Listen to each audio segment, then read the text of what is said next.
తెలంగాణ రాష్ట్ర వ్యాప్తంగా స్థానిక సంస్థలకి సర్వం సిద్ధం చేసింది తెలంగాణ రాష్ట్ర ప్రభుత్వము. నిన్న సాయంత్రం 6 గంటల నుంచి కూడా స్థానిక సంస్థలకు సంబంధించినటువంటి నోటిఫికేషన్ విడుదల కావడంతో నిన్న సాయంత్రం 6 గంటల నుంచి ఎలక్షన్ కోడ్ అమల్లోకి వస్తున్నటువంటి పరిస్థితి కనబడుతుంది. ఉమ్మడి మహబూబ్నగర్ జిల్లా వ్యాప్తంగా కూడా 5 జిల్లాలకు సంబంధించినటువంటి స్థానిక సంస్థలకు సర్వం సిద్ధం చేస్తుంది జిల్లా అధికారులందరూ కూడా. మహబూబ్నగర్ జిల్లా వ్యాప్తంగా చూసుకున్నట్టయితే మహబూబ్నగర్ జిల్లా 423 గ్రామాలకి ఎన్నికలు జరగగా 3674 వార్డులకు కూడా వార్డు మెంబర్స్ నిలబడుతున్నటువంటి పరిస్థితి కనబడుతుంది. నాగర్ కర్నూల్ జిల్లా 468 గ్రామ పంచాయతీలు ఉండగా 4102 వార్డు మెంబర్స్ ఉన్నారు. తర్వాత జోగులాంబ గద్వాల చూసుకున్నట్టయితే 255 గ్రామాలు ఉంటే 2399 సంబంధించినటువంటి వార్డు మెంబర్స్ ఉన్నారు. నారాయణపేట జిల్లా చూసుకున్నట్టయితే 272, అదేవిధంగా 2466 వార్డు మెంబర్స్ ఉన్నారు.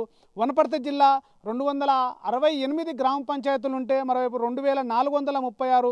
మొత్తం మీద ఉమ్మడి మహబూబ్నగర్ జిల్లా వ్యాప్తంగా కూడా 1678 గ్రామ పంచాయతీలకు గాను 15077 వార్డు సభ్యులకు అందరూ కూడా గ్రామ పంచాయతీ స్థానిక సంస్థల ఎన్నికలకు సిద్ధంగా ఉన్నట్టుగా కనబడుతుంది.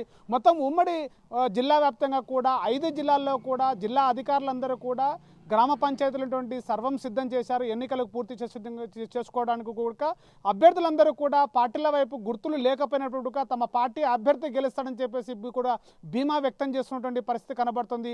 ఒకవైపు స్థానిక సంస్థల ఎన్నికలకు 50% గెలుపు అభ్యర్థి వైపు ఉంటే 50% వైపు ఆ పార్టీ వైపుగా గెలుపు గుర్రాలను నిలబెట్టి గెలుచుకునేటానికి పార్టీ నాయకులందరూ కూడా ముమ్మర ప్రయత్నాలు చేస్తున్నట్టుగా మనకు కనబడుతుంది.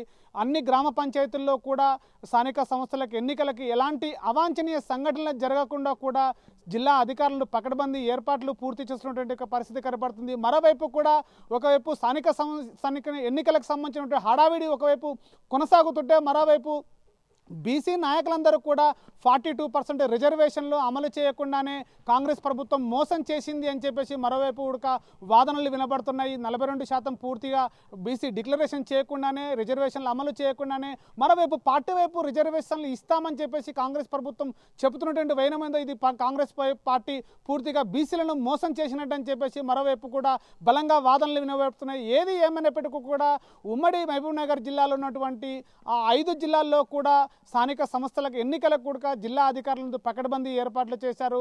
గెలుపు గుర్రాలని పార్టీ వైపు నుంచి అభ్యర్థులను నిలబెట్టేసి కూడా ఎవరు గెలుస్తారనేటువంటి కూడా స్థానికులను ప్రజల్ని ముమ్మరం చేసేటువంటి ప్రయత్నం చేస్తున్నారు. ఇంటింటి వైపు కూడా గెలుపును చూసుకుంటూ పార్టీకి ఓటేయాలని చెప్పేసి కూడా అభ్యర్థులను చూస్తూ ఓటు వేయాలని చెప్పేసి కూడా అభ్యర్థులందరూ కోరుతున్నారు. గ్రామ పంచాయతీలు ఉన్నటువంటి అభివృద్ధిని చూపించి కావలేక అభివృద్ధి మరోవైపు చూపించుకుంటూ కూడా అభ్యర్థులు ముందుకెళ్తున్న పరిస్థితి కనబడుతుంది.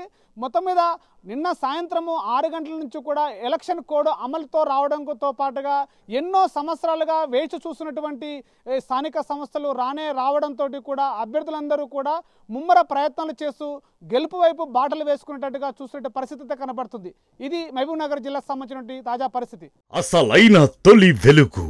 ఫాలో వాట్సాప్ @తొలి వెలుగు అఫీషియల్.